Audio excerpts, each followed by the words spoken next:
नमस्कार, आप सभी का स्वागत है संकल्प क्लासेस के डिजिटल प्लेटफॉर्म में। कल हमने जो पिछला वीडियो था उसमें हमने बात की थी परमाणु के बारे में, एटम के बारे में। इसमें हम बात करेंगे समस्थानिक और समभारी के बारे में। जो परमाणु के बारे में बात की थी उसमें था कि परमाणु है वो कैसा होता है, तो परमाणु गोलाकार होता है। परमाणु का आकार कैसा होता है? गोल होता है। और इसका जो केंद्रीय भाग है वो ठोस, कठोर और धनावेशित होता है। और इस भाग को क्या कहा जाता है? तो इस भाग को कहा जाता है नाभिक। और इस नाभिक में दो मूल कण पाए जाते हैं। एक मूल कण होता है न्यूट्रॉन और दूसरा जो मूल कण कौन सा होता है?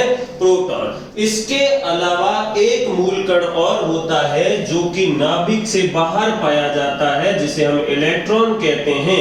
और इलेक्ट्रॉन नाभिक के चारों ओर क्या करता रहता है? तो नाभिक के चारों ओर चक्कर लगाता रहता है। ये तीन मूल कण थे। अभी इन्हीं मूल कण के आधार पर परमाणु से संबंधित दो शब्दावली आ जाती है। पहली शब्दावली आ जाती है, उसे हम कहेंगे परमाणु क्रमांक। परमाणु क्रमांक या फिर उसे कहा जाता है एटॉमिक नंबर। अब परमाणु क्रमांक किसे कहा जाता है? किसी भी परमाणु के नाभिक में जितने प्रोटॉन उपस्थित होते हैं उसे हम क्या कहते हैं? परमाणु क्रमांक। किसी भी परमाणु का परमाणु क्रमांक क्या होगा? तो परमाणु क्रमांक किसे कहेंगे? नाभिक में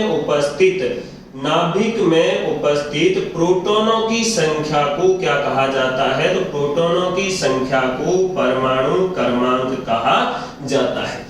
इस परमाणु क्रमांक को किससे प्रदर्शित किया जाता है? तो इस परमाणु क्रमांक को Z से प्रदर्शित किया जाता है। ठीक है, Z से प्रदर्शित किया जाता है। Z इंग्लिश का है, इससे प्रदर्शित किया जाता है, लिखा जाता है। यानी कि हम कह सकते हैं कि Z बराबर क्या हो जाएगा? P मतलब है प्रोटॉन। अर्थात किसी भी परमाणु के नाभिक में उपस्थित प्रोटॉन की संख्या को उस परमाणु का क्या कहेंगे? हम परमाणु क्रमांक कहेंगे। सपोज दैट, यानी कि कल्पना करो कि यदि किसी परमाणु के नाभिक में 10 प्रोटॉन उपस्थित है, इसका मतलब है कि उसका Z बराबर भी कितना हो जाएगा? तो Z बराबर भी 10 हो जाएगा। अर्थात उसका परमाणु क्रमांक भी कितना हो जाएगा? 10। अगर किसी परमाणु के नाभिक में 25 प्रोटॉन उपस्थित है, तो 25 प्रोटॉन है तो इसका मतलब उसका Z बराबर भी कितना हो जाएगा? 25। या फिर कभी आपको ये दिया जाए कि किसी परमाणु का परमाणु क्रमांक अर्थात Z बराबर 18 है।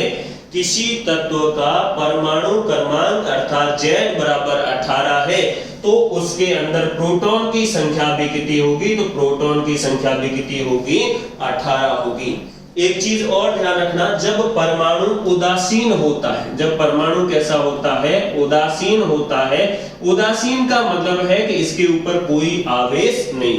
कल हमने बात की थी कि यदि कोई परमाणु इलेक्ट्रॉन है, इस इलेक्ट्रॉन को अपने में से बाहर निकाल देता है, त्याग देता है, बाहर निकालता है, तब इसके ऊपर कौन सा आवेश आ जाता है? धनावेश आ जाता है। और जब कोई दूसरा परमाणु इलेक्ट्रॉन को ग्रहण करता है, तब इसके ऊपर क्या आ जाता है? तब इसके ऊपर ऋणावेश आ जाता है। अगर एक परमाणु 2 इलेक्ट्रॉन त्यागता है तो उसके ऊपर प्लस के 2 आता है, और 2 इलेक्ट्रॉन ग्रहण कर रहा है तो माइनस के कितना आ जाएगा? 2।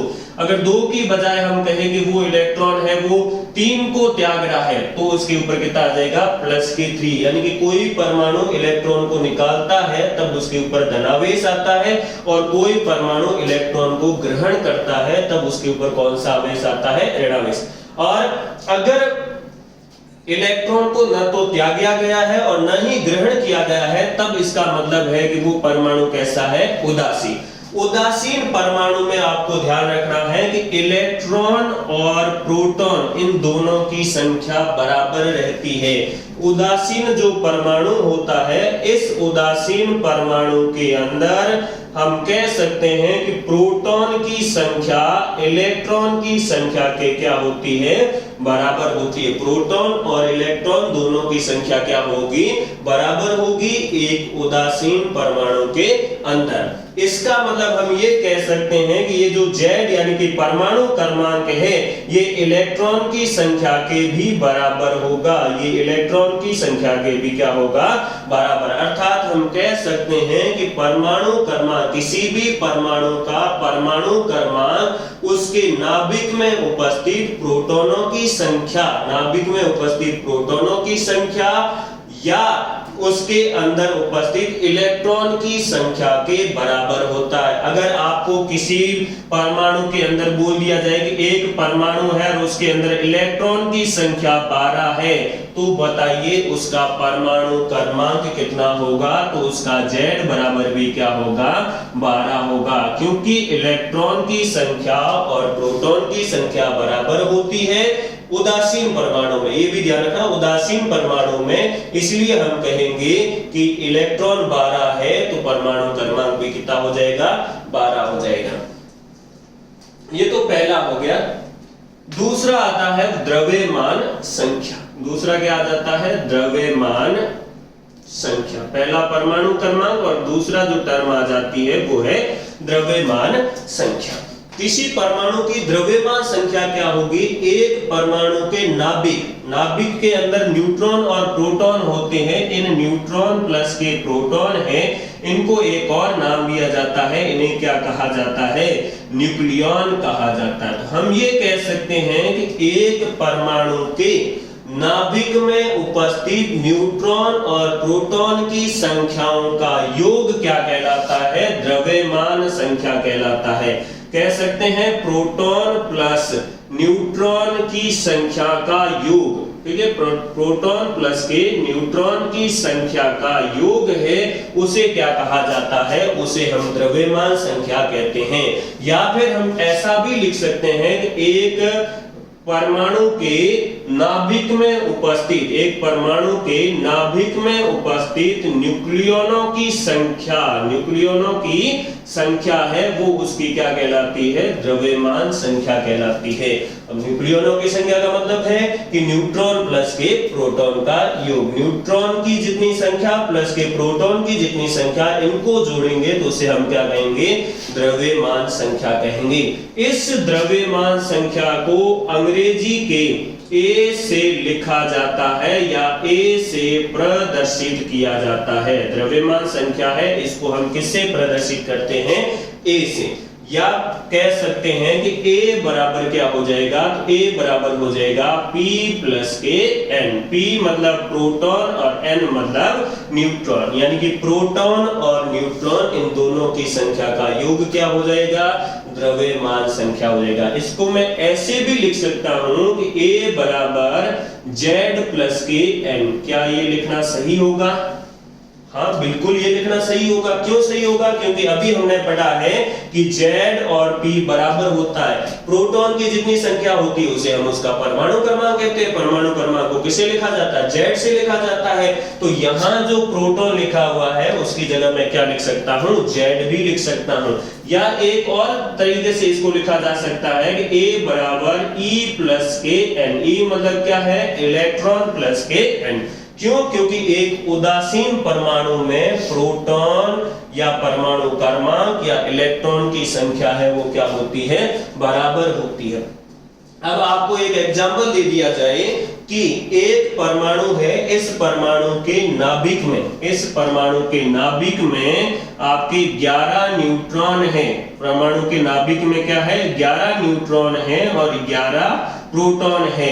तो बताइए उस परमाणु का द्रव्यमान संख्या कितनी होगी। तो द्रव्यमान संख्या A ज्ञात करने के लिए हमें क्या करना पड़ेगा, प्रोटॉन और न्यूट्रॉन की संख्या का योग करना पड़ेगा। यानी कि हम लिखेंगे A बराबर 11 प्लस के 11 कितना हो जाएगा, A बराबर हो जाएगा 22। यानी कि उसकी द्रव्यमान संख्या कितनी हो जाएगी, तो उसकी द्रव्यमान संख्या हो जाएगी 22। अब आपको एक और एग्जांपल दे दिया जाए। मान लीजिए आपको ये कहा जाए कि एक परमाणु का परमाणु क्रमांक है वो है 6 और उसके अंदर न्यूट्रॉनों की संख्या दी गई है आपको 8। तो बताइए उसकी द्रव्यमान संख्या कितनी होगी। यहां दिया क्या है आपको, एक तो दिया है परमाणु क्रमांक और दूसरा क्या दिया हुआ है, न्यूट्रॉनों की संख्या। तो हमें पता है कि A बराबर क्या होता है, तो A बराबर होता है P प्लस के N, या तो P प्लस के N होता है या फिर हम कह सकते हैं Z प्लस के N। तो यहां पर लिख देंगे Z प्लस के N, यानी कि A बराबर हो जाएगा 6 प्लस के 8। तो A बराबर कितना हो जाएगा, तो A बराबर हो जाएगा 14, यानी कि इसकी जो द्रव्यमान संख्या है वो कितनी हो जाएगी, द्रव्यमान संख्या हो जाएगी 40। अब यहां पर आपको पूछ लिया जाए कि P बराबर भी कितना होगा, ठीक है, इसमें इसी में पूछ लिया जाए कि P बराबर कितना होगा, तो Z बराबर 6 है, इसका परमाणु क्रमांक 6 है, तो इसका मतलब है कि इसके अंदर प्रोटॉन की संख्या भी कितनी होगी, 6। और अगर पूछ लिया जाए इलेक्ट्रॉन की संख्या कितनी होगी, तो इलेक्ट्रॉन की संख्या भी किसके बराबर होती है, परमाणु क्रमांक के बराबर होती है। अर्थात हम कह सकते हैं कि इलेक्ट्रॉन की संख्या भी कितनी होती है, इलेक्ट्रॉन की संख्या भी यहाँ कितनी होगी, 6 होगी। तो ये दो टर्म हो गए परमाणु से रिलेटेड, पहला आ गया परमाणु क्रमांक और दूसरा क्या आ गया, द्रव्यमान संख्या। अब ये जो परमाणु क्रमांक और द्रव्यमान संख्या है, इसको किसी भी परमाणु के लिए लिखा किस तरह जाता है, यानी कि आपको ये किस तरह लिखा हुआ मिलेगा, तो किसी भी परमाणु क्रमांक, परमाणु के लिए परमाणु क्रमांक और द्रव्यमान संख्या है उसको कुछ इस तरह लिखा जाता है। यहां पर ये जो x मान लिया, x क्या है, कोई परमाणु है, तो उसके यहाँ नीचे की साइड में तो हम लिख देंगे परमाणु क्रमांक और यहाँ ऊपर की साइड में हम क्या लिख देंगे, द्रव्यमान संख्या। तो यहाँ ये जो x है, x मान लीजिए कोई भी परमाणु है, x y z कहते हैं, तो x कोई परमाणु है और यहाँ z बराबर क्या हो जाएगा, तो z बराबर हो जाएगा परमाणु क्रमांक। Z बराबर क्या हो जाएगा, यहाँ पर परमाणु क्रमांक हो जाएगा और A बराबर यहाँ क्या हो जाएगा, तो A बराबर हो जाएगा द्रव्यमान संख्या। A बराबर यहाँ क्या हो जाएगा, द्रव्यमान संख्या। तो किसी भी परमाणु के लिए परमाणु क्रमांक और द्रव्यमान संख्या को x z a के रूप में लिखा जाता है, जहां x तो परमाणु हो जाएगा, z परमाणु क्रमांक हो जाएगा और a क्या हो जाएगी, द्रव्यमान संख्या। जैसे एग्जांपल के लिए मैं लिख देता हूं, जैसे C612 ये लिख दिया। तो यहाँ पर ये C क्या है, C परमाणु है, कार्बन परमाणु है। अब यहाँ पर Z बराबर कितना हो जाएगा, तो यहाँ Z बराबर हो जाएगा 6, अर्थात इसका परमाणु क्रमांक कितना हो गया, 6। यहाँ द्रव्यमान संख्या कितनी हो जाएगी, तो द्रव्यमान संख्या हो जाएगी 12। अब अगर पूछ लिया जाए यहाँ प्रोटॉन की संख्या कितनी हो जाएगी, तो यहाँ प्रोटॉन की संख्या हो जाएगी 6 और न्यूट्रॉन की संख्या कितनी हो जाएगी, तो प्रोटॉन और न्यूट्रॉन इन दोनों को जोड़ते हैं तो क्या आ जाता है, तो आ जाता है द्रव्यमान संख्या। अब देखो द्रव्यमान संख्या 12 है, प्रोटॉन 6 है, तो इसका मतलब न्यूट्रॉन भी यहाँ पर कितने हो जाएंगे, 6 और इलेक्ट्रॉन भी कितने होंगे, 6। या फिर एक और एग्जांपल ले, O8 16 ले लिया, तो यहाँ पर Z बराबर कितना हो गया, Z बराबर हो गया 8, यानी कि परमाणु क्रमांक है 8।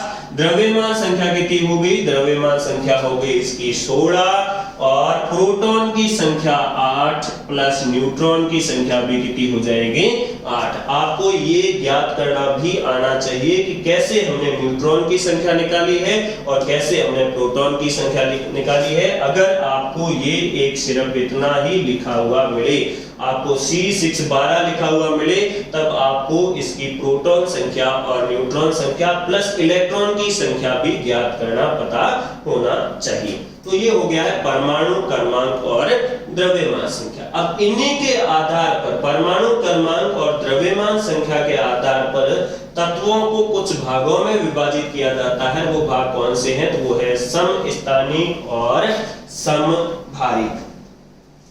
समस्थानिक और समभारिक, जिसमें सबसे पहले हम ले लेते हैं, पहला आ जाता है वो है समस्थानिक। पहला आ जाता है समस्थानिक या फिर इसे कहा जाता है आइसोटॉप। इसे क्या कहा जाता है, आइसोटॉप भी कहा जाता है। अब समस्थानिक नाम से सम का मतलब क्या होता है, यहाँ सम का मतलब होता है समान।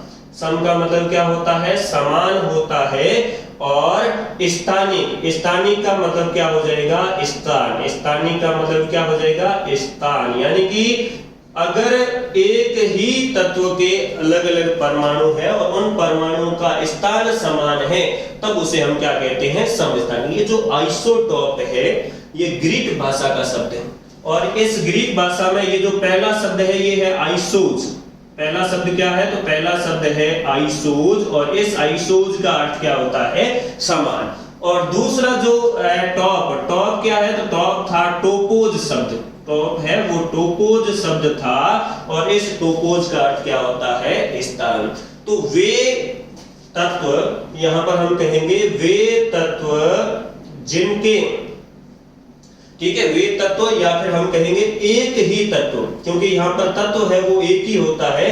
तो एक तत्व के परमाणु, एक तत्व के परमाणु जिनका, एक तत्व के परमाणु जिनका परमाणु क्रमांक, परमाणु क्रमांक यानी कि द्रव्य परमाणु क्रमांक यानी कि जेड, तो जेड है वो तो क्या हो, समान हो। जेड है वो कैसा हो, समान हो, लेकिन उनकी द्रव्यमान संख्या, द्रव्यमान संख्या अलग अलग हो।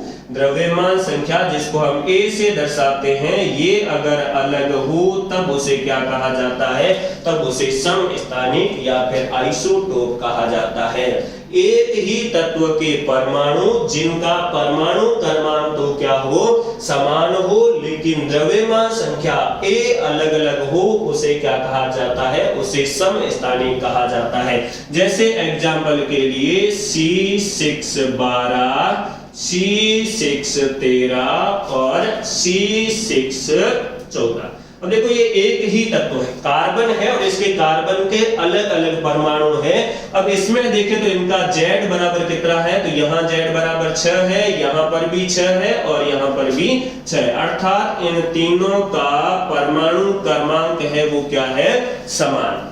इनकी द्रव्यमान संख्या देखें, A बराबर, तो A बराबर यहाँ 12 है, यहाँ पर इसके A बराबर 13 है और यहाँ पर A बराबर कितनी है, 14। यानी कि इनका द्रव्यमान संख्या अलग अलग है और परमाणु क्रमांक समान है, तो इसलिए इनको क्या कहा जाता है, समस्थानिक या फिर आइसोटोप कहा जाता है। अब अगर यहाँ मैं प्रोटॉन की संख्या पूछूंगा तो यहाँ प्रोटॉन की संख्या 6 हो जाएगी, यहाँ पर भी 6 हो जाएगी और यहाँ पर भी कितनी हो जाएगी, 6। क्यों हो जाएगी, क्योंकि Z और P बराबर होता है, परमाणु क्रमांक और प्रोटॉन की संख्या क्या होती है, बराबर। अगर यहाँ पर पूछा जाए न्यूट्रॉन की संख्या कितनी होगी, तो न्यूट्रॉन की संख्या इसके अंदर 6 हो जाएगी, इसके अंदर 7 हो जाएगी और इसके अंदर क्या हो जाएगी, 8।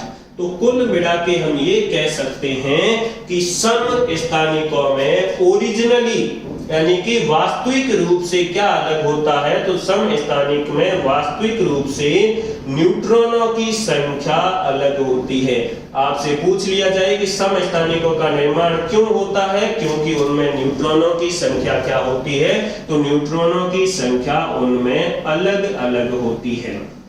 अब यहाँ पर इनके प्रोटॉन की संख्या समान है, द्रव्यमान संख्या अलग अलग है, तो ध्यान रखना इनका जो रासायनिक गुण है समस्थानिक है, उन समस्थानिक के जो रासायनिक गुण है वो रासायनिक गुण तो कैसे होते हैं, समान होते हैं, लेकिन उन समस्थानिकों के भौतिक गुण कैसे होते हैं, भौतिक गुण भिन्न भिन्न होते हैं। भौतिक गुण कैसे होते हैं, अलग अलग होते हैं, भिन्न भिन्न होते हैं। रासायनिक गुण समान क्यों होते हैं, तो हमने पिछले वीडियो में बात किया था कि किसी भी परमाणु के रासायनिक गुण उसके इलेक्ट्रॉन पर निर्भर करते हैं।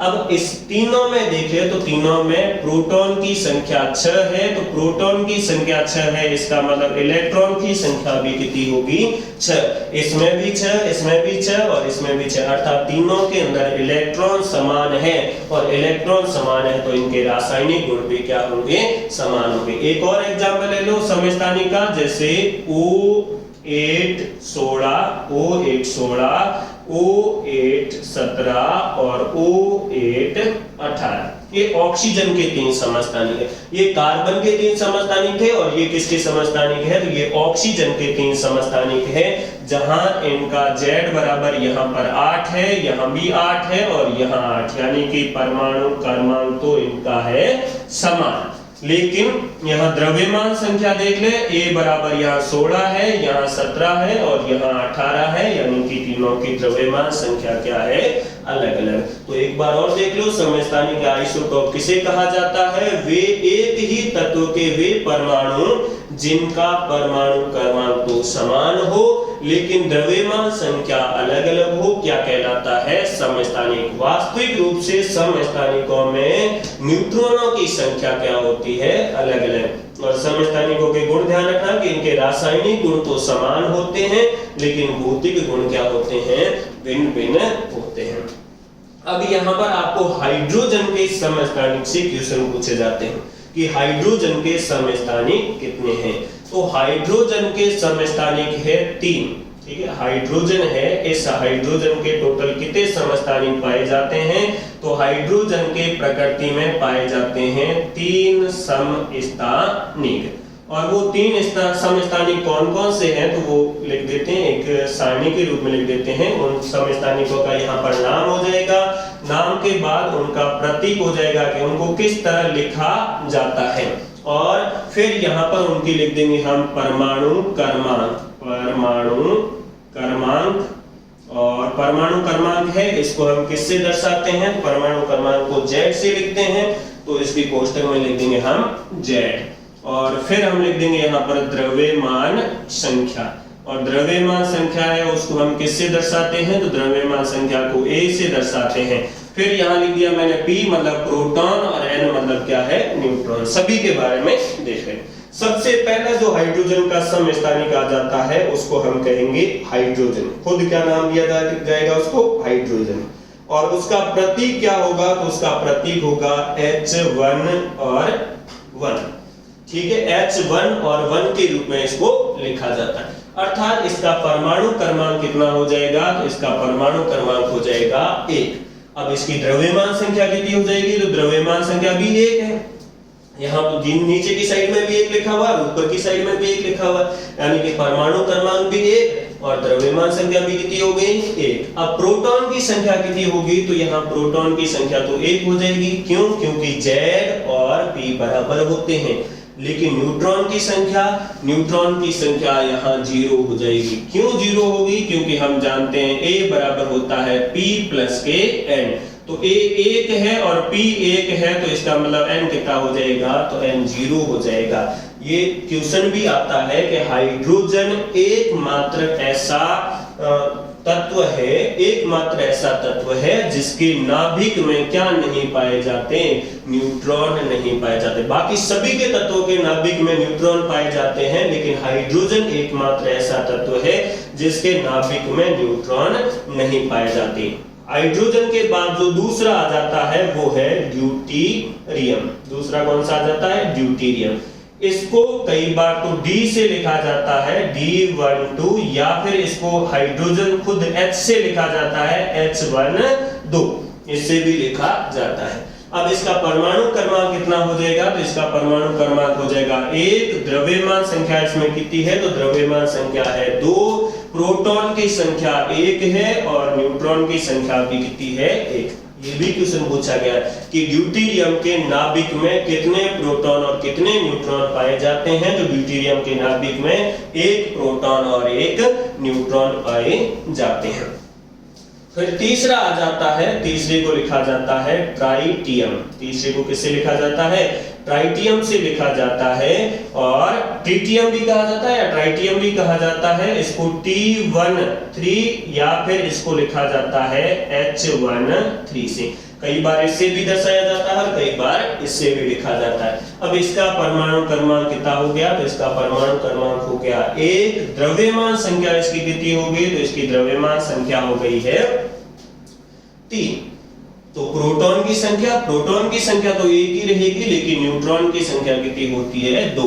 अगर क्वेश्चन पूछ लिया जाए कि ट्राइटियम या ट्रिटियम के नाभिक में कितने न्यूट्रॉन पाए जाते हैं, तो वो कितने न्यूट्रॉन पाए जाते हैं?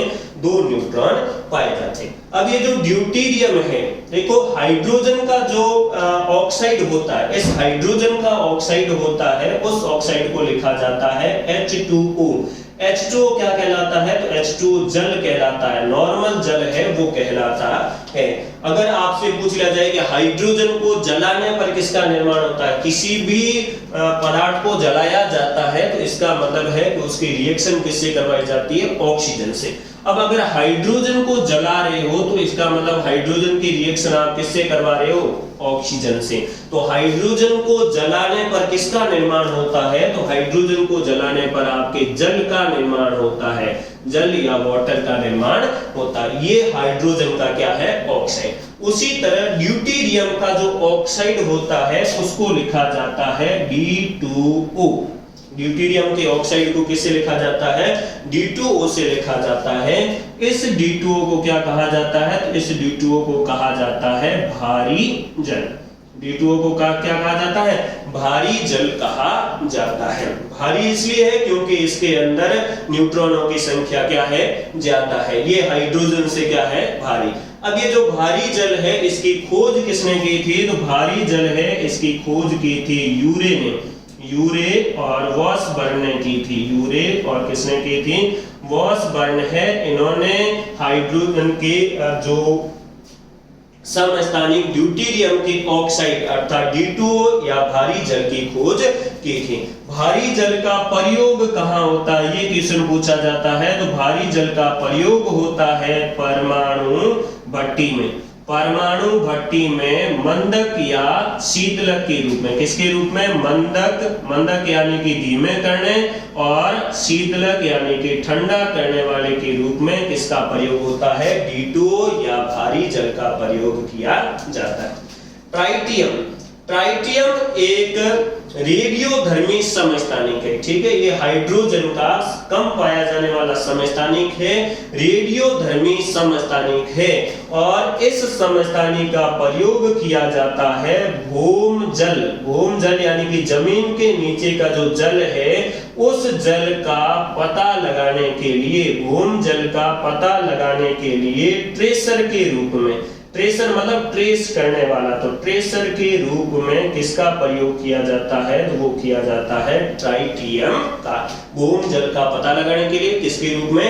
ट्रेसर के रूप में। ये ट्राइटियम एक रेडियोधर्मी समस्थानिक है, हाइड्रोजन का रेडियोधर्मी समस्थानिक है। और रेडियोधर्मी समस्थानिक की खासियत होती है कि ये एक फिक्स आयु के बाद, एक फिक्स टाइम के बाद अपना जितनी मात्रा थी उस मात्रा के क्या हो जाते हैं? आधे हो जाते हैं। और उस काल को कहा जाता है अर्ध आयु काल।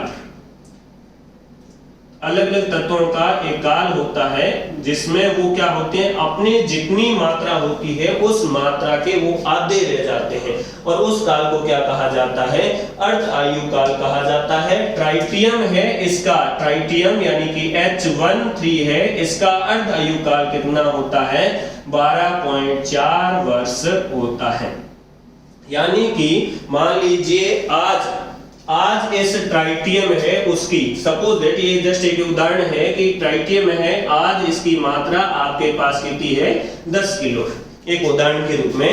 तो अगले 12.4 साल बाद इसकी जो मात्रा है वो कितनी रह जाएगी? 5 किलो रह जाएगी। यानी कि अपने आप ये क्या हो जाएगा? कम। और अगले 12.4 वर्षों के बाद ये कितना हो जाएगा? 2.5 किलो हो जाएगा। यानी कि हर 12.4 वर्ष के बाद इसकी जो मात्रा है वो क्या होती जाएगी? कम। और इस जो टाइम है, इस टाइम को क्या कहा जाता है? अर्ध आयु काल। और इस ट्राइटियम है, इस ट्राइटियम का अर्ध आयु काल कितना होता है? तो वो होता है 12.4 वर्ष। इसका प्रयोग भूमिगत जल में जल का पता लगाने के लिए ट्रेसर के रूप में किया जाता है। D2O का पूछा जाता है कि भारी जल का फॉर्मूला क्या है? तो वो है D2O। इसका प्रयोग कहाँ किया जाता है? परमाणु भट्टी में मंदक और शीतलक के रूप में। अब कुछ समस्थानिक है उनका प्रयोग भी पूछा जाता है। तो हम नेक्स्ट अपना इसी में ले लेते हैं समस्थानिकों का प्रयोग, कि समस्थानिकों का कहां-कहां प्रयोग है वो किया जाता है। समस्थानिकों का प्रयोग अलग अलग समस्थानिक है, उनका अलग अलग जगह प्रयोग किया जाता है। जिसमें फर्स्ट आ जाता है, जिसमें पहला आ जाता है प्रयोग, वो है सोडियम 24, सोडियम 24 Na24, ठीक है। Na24 से लिखा जाता है, या फिर ये है क्या, तो ये है सोडियम 24, सोडियम 24। इसका प्रयोग कहां किया जाता है? इसका प्रयोग किया जाता है रक्त परिसंचरण तंत्र की जांच के लिए। रक्त परिसंचरण तंत्र है, उस तंत्र की जांच के लिए किसका प्रयोग किया जाता है? तो वो किया जाता है सोडियम 24 का। दूसरा आ जाता है कोबाल्ट 60, CO60, CO60 मतलब ये क्या है? कोबाल्ट 60 है। और कोबाल्ट 60 का प्रयोग कहां किया जाता है? तो इसका प्रयोग किया जाता है कैंसर के उपचार में। कैंसर के उपचार में इसका प्रयोग किया जाता है। नेक्स्ट आ जाता है, वो है आयोडीन 131। नेक्स्ट आ जाता है आयोडीन 131। इसको ऐसे भी लिखा जाता है आयोडीन 131। और इसका प्रयोग कहां किया जाता है? तो इसका प्रयोग किया जाता है थायराइड के उपचार में। थायराइड के उपचार में, थायराइड अपने गले में पाई जाने वाली एक ग्रंथि है। थायराइड यहाँ पाई जाने वाली एक ग्रंथि है, और इस ग्रंथि के उपचार में किसका प्रयोग किया जाता है? आयोडीन 131 का प्रयोग किया जाता है। चौथा आ जाता है कार्बन 14, ठीक है, कार्बन 14, या फिर इसको ऐसे भी लिखा जाता है कार्बन 14, कार्बन 14। इसका प्रयोग कहां किया जाता है? तो इसका प्रयोग किया जाता है जीवाश्मों की आयु ज्ञात करने के लिए। जीवाश्मों की आयु, जीवाश्म क्या होते हैं? मृत सजीवों के जो शरीर के अवशेष प्राप्त होते हैं, उन अवशेषों को क्या कहा जाता है? जीवाश्म या फॉसिल्स कहा जाता है। और उनकी आयु ज्ञात करने के लिए हम किसका प्रयोग करते हैं? कार्बन 14 का प्रयोग करते हैं। ये कार्बन 14 कार्बन का एक समस्थानिक है। जीवाश्मों की आयु का प्रयोग ज्ञात करने के लिए कार्बन 14 का प्रयोग किया जाना क्या कहलाता है? तो इस एक पद्धति को हम नाम देते हैं कार्बन डेटिंग पद्धति। इस पद्धति को क्या कहा जाता है? कार्बन काल निर्धारण पद्धति या कार्बन डेटिंग पद्धति। हड़प्पा सभ्यता या मोहनजोदड़ो सभ्यता आप पढ़ते हैं और उसके काल पढ़ते हैं कि इसका काल ये है, तो वो काल किससे ज्ञात किया गया है? वो कार्बन डेटिंग पद्धति से ज्ञात किया गया है, जिसमें किसका प्रयोग किया जाता है? कार्बन 14 का प्रयोग किया जाता है। कार्बन 14 का अर्ध आयु काल कितना होता है? तो कार्बन 14 का अर्ध आयु काल होता है, अर्ध आयु काल 5730 प्लस माइनस 40 वर्ष। 5730 प्लस माइनस कितने वर्ष होते हैं? 40। यानी कि इतने टाइम बाद जितना कार्बन 14 होगा वो अपनी मात्रा का जस्ट क्या हो जाएगा? आधा। कितने वर्षों बाद? 5730 वर्षों बाद, प्लस माइनस 40, यानी कि 40 ऊपर नीचे हो सकते हैं। नेक्स्ट आ जाता है यूरेनियम 235। नेक्स्ट आ जाता है यूरेनियम 235। इसको ऐसे भी लिखा जाता है यूरेनियम 235, ऐसे भी लिखा जाता है। अब इसका प्रयोग कहां किया जाता है? तो इसका प्रयोग किया जाता है पृथ्वी व चट्टानों की आयु ज्ञात करने के लिए। पृथ्वी व चट्टानों की आयु। कई बार कुछ अभ्यर्थी है वो गलत कर देते हैं। इस प्रश्न को पूछा जाता है पृथ्वी व चट्टानों की आयु किससे ज्ञात की जाती है, या फिर चट्टानों की आयु। चट्टानों में भी चट्टान नहीं लिखते हैं, जैसे रेलवे का एग्जाम होगा तो वो क्या लिखते हैं? इसमें सेल लिखते हैं। सेल का अर्थ भी चट्टान होता है। तो सेल की आयु किससे ज्ञात की जाती है? वो की जाती है यूरेनियम 235 से। अब ऑप्शन में पहला क्या होता है? कार्बन 14, कार्बन 14 है, तो कार्बन 14 लिखा हुआ तो सीधे ही की याद है हमें जीवाश्मों की आयु कार्बन 14 से ज्ञात की जाती है, तो हम फटाक से कार्बन 14 पर टिक लगा देते हैं, जो गलत हो जाता है। तो यूरेनियम 235 का प्रयोग पृथ्वी व चट्टानों की आयु ज्ञात करने के लिए किया जाता है, और इस पद्धति को भी नाम दिया जाता है यूरेनियम डेटिंग पद्धति। इस पद्धति को भी नाम क्या दिया जाता है? यूरेनियम डेटिंग पद्धति। कई बार एक क्वेश्चन और पूछा जाता है, अब आयु ज्ञात करने वाला एक पूछ रहे हैं, तो वृक्षों की आयु या पेड़ों की आयु कैसे ज्ञात की जाती है? वृक्षों की आयु या पेड़ों की आयु कैसे ज्ञात की जाती है? तो वो ज्ञात की जाती है वार्षिक वलयों को गिनकर, वार्षिक वलयों को गिनकर। और ये वार्षिक वलय क्या होते हैं? तो पेड़ों के अंदर अगर उसका तना काट के देखेंगे तो उस तने के अंदर ऐसे बहुत सारे गोल गोल घेरे नजर आएंगे, और उन्हीं घेरों को क्या कहा जाता है? वलय कहा जाता है। इन घेरों की खासियत होती है कि एक साल में कितने बनते हैं? एक ही बनते हैं, इसलिए इनको वार्षिक वलय नाम दे दिया जाता है। अब जितने घेरे होंगे उनको गिन लिया जाएगा, और वो उसकी क्या हो जाएगी? पेड़ की आयु ज्ञात हो जाएगी। तो पेड़ों की आयु वार्षिक वलयों को गिनकर ज्ञात की जाती है, हालांकि इससे लमसम आयु आती है, एग्जैक्ट आयु नहीं आती। फिर यूरेनियम खुद है, इसका प्रयोग कहां किया जाता है? तो यूरेनियम का प्रयोग परमाणु भट्टी में किया जाता है। यूरेनियम का प्रयोग कहां किया जाता है? तो यूरेनियम का प्रयोग किया जाता है परमाणु भट्टी। परमाणु भट्टी है, या फिर इसको नाभिकीय रिएक्टर भी कहा जाता है। परमाणु भट्टी को नाभिकीय रिएक्टर भी कहा जाता है, जिसका निर्माण एनरिको फर्मी ने किया था। इसमें परमाणु भट्टी में ईंधन के रूप में किसका प्रयोग किया जाता है? यूरेनियम का प्रयोग किया जाता है। एक क्वेश्चन यहाँ पर और पूछा जाता है कि सबसे ज्यादा समस्थानिक किसके पाए जाते हैं? सर्वाधिक समस्थानिक किसके पाए जाते हैं? तो सर्वाधिक समस्थानिक है वो पोलोनियम के पाए जाते हैं।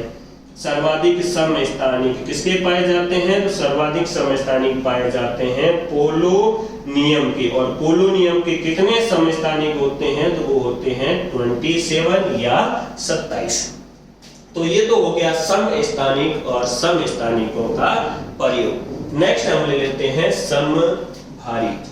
दूसरा आ जाता है समभारित। आपके ज्यादा क्वेश्चन है वो समस्थानिक से बनते हैं, तो दूसरा समभारित ले लेते हैं। नाम से ही स्पष्ट हो जाएगा, समभारित ये नाम से ही स्पष्ट हो गया कि इसमें क्या समान होगा? तो इसमें आपके भार समान होगा। सम मतलब समान, भारी का मतलब क्या होता है? भार। और इसको आंग्ल भाषा में, इंग्लिश में क्या लिखा जाता है? आइसोबार। आपको थोड़ा अंग्रेजी वाले शब्दों को भी ध्यान रखना है। तो इनको समभारी को किससे लिखा जाता है? आइसोबार से लिखा जाता है। सम का मतलब यहाँ पर क्या हो जाएगा? तो सम का मतलब यहाँ पर हो जाएगा समान। सम का मतलब यहाँ क्या हो जाएगा? समान। ये भी वो सेम शब्द है, कौन सा? ग्रीक भाषा का शब्द आइसोस, आइसोज या फिर आइसोस, इससे बना है। और दूसरा है दूसरा भारी। भारी का मतलब हो जाएगा भार, या फिर हम कहेंगे द्रव्यमान। भार या फिर इसको हम किससे लिखेंगे? द्रव्यमान से लिखेंगे। इसका द्रव्यमान समान हो। और ये कौन से शब्द से बना है? तो ये बना है बोरोस से। किससे बना है? बोरोस। आइसोबार, आइसोबार दो ग्रीक भाषा के शब्दों से मिलकर बना है। एक तो है आइसोस और दूसरा कौन सा आ जाता है? बोरोस। आइसोस का अर्थ समान होता है, बोरोस का अर्थ क्या होता है? द्रव्यमान। यानी कि वे तत्व, यहां पर मैं वे तत्व लिख रहा हूं, वे तत्व जिनके परमाणु क्रमांक, तो वे तत्व जिनके परमाणु क्रमांक तो भिन्न भिन्न हो। परमाणु क्रमांक अर्थात Z है वो कैसा हो? अलग अलग हो, लेकिन उनकी द्रव्यमान संख्या क्या हो? उनकी द्रव्यमान संख्या समान हो। लेकिन उनकी द्रव्यमान संख्या अर्थात A है वो कैसी हो? समान हो। तब उसे क्या कहा जाता है? समभारित कहा जाता है। वे तत्व जिनका परमाणु क्रमांक तो अलग अलग हो लेकिन द्रव्यमान संख्या समान हो, उसे क्या कहा जाता है? समभारित या आइसोबार कहा जाता है। जैसे एग्जाम्पल के लिए आप ले सकते हैं आर्गन 18 40, आर्गन 18 40 और पोटेशियम 19 40 और कैल्शियम 20 40। अब ये तीन हमने तत्व ले लिए, आर्गन, पोटेशियम और कैल्शियम। आर्गन है, इसका परमाणु क्रमांक कितना है, तो इसका परमाणु क्रमांक 18 है। कैल्शियम का परमाणु क्रमांक कितना है, 19, सॉरी पोटेशियम है, इसका परमाणु क्रमांक कितना है, 19, और सोडियम है, इसका परमाणु क्रमांक कितना है, 20। यानी कि तीनों का परमाणु क्रमांक क्या है, अलग है। लेकिन इनकी द्रव्यमान संख्या देखें तो यहाँ द्रव्यमान संख्या कितनी है, 40, यहाँ पर भी द्रव्यमान संख्या कितनी है, 40, और यहाँ पर भी द्रव्यमान संख्या कितनी है, 40। अर्थात इन तीनों की द्रव्यमान संख्या क्या है, समान। और वही तत्व जिनका परमाणु क्रमांक तो अलग अलग हो लेकिन द्रव्यमान संख्या समान हो, क्या कहलाते हैं, समभारिक कहलाते हैं। अब अगर यहाँ प्रोटॉन पूछ लिया जाए तो प्रोटॉन की संख्या यहाँ पर 18 होगी, यहाँ पर 19 होगी, और यहाँ पर कितनी होगी, 20। अब न्यूट्रॉन की संख्या कितनी होगी, तो इसमें न्यूट्रॉन की संख्या कितनी होगी, तो यहाँ पर न्यूट्रॉन की संख्या हो जाएगी 22, यहाँ पर 21, और यहाँ कितनी होगी, 20। अर्थात यहाँ प्रोटॉन और न्यूट्रॉन दोनों की संख्या भी अलग अलग है लेकिन समान क्या है, द्रव्यमान संख्या। द्रव्यमान संख्या समान होने के कारण ही इनको क्या कहा जाता है, समभारिक। अब यहाँ परमाणु क्रमांक अलग अलग है, परमाणु क्रमांक अलग अलग है, इसका मतलब इलेक्ट्रॉन की संख्या भी अलग अलग होगी, क्योंकि परमाणु क्रमांक और इलेक्ट्रॉन की संख्या बराबर होती है।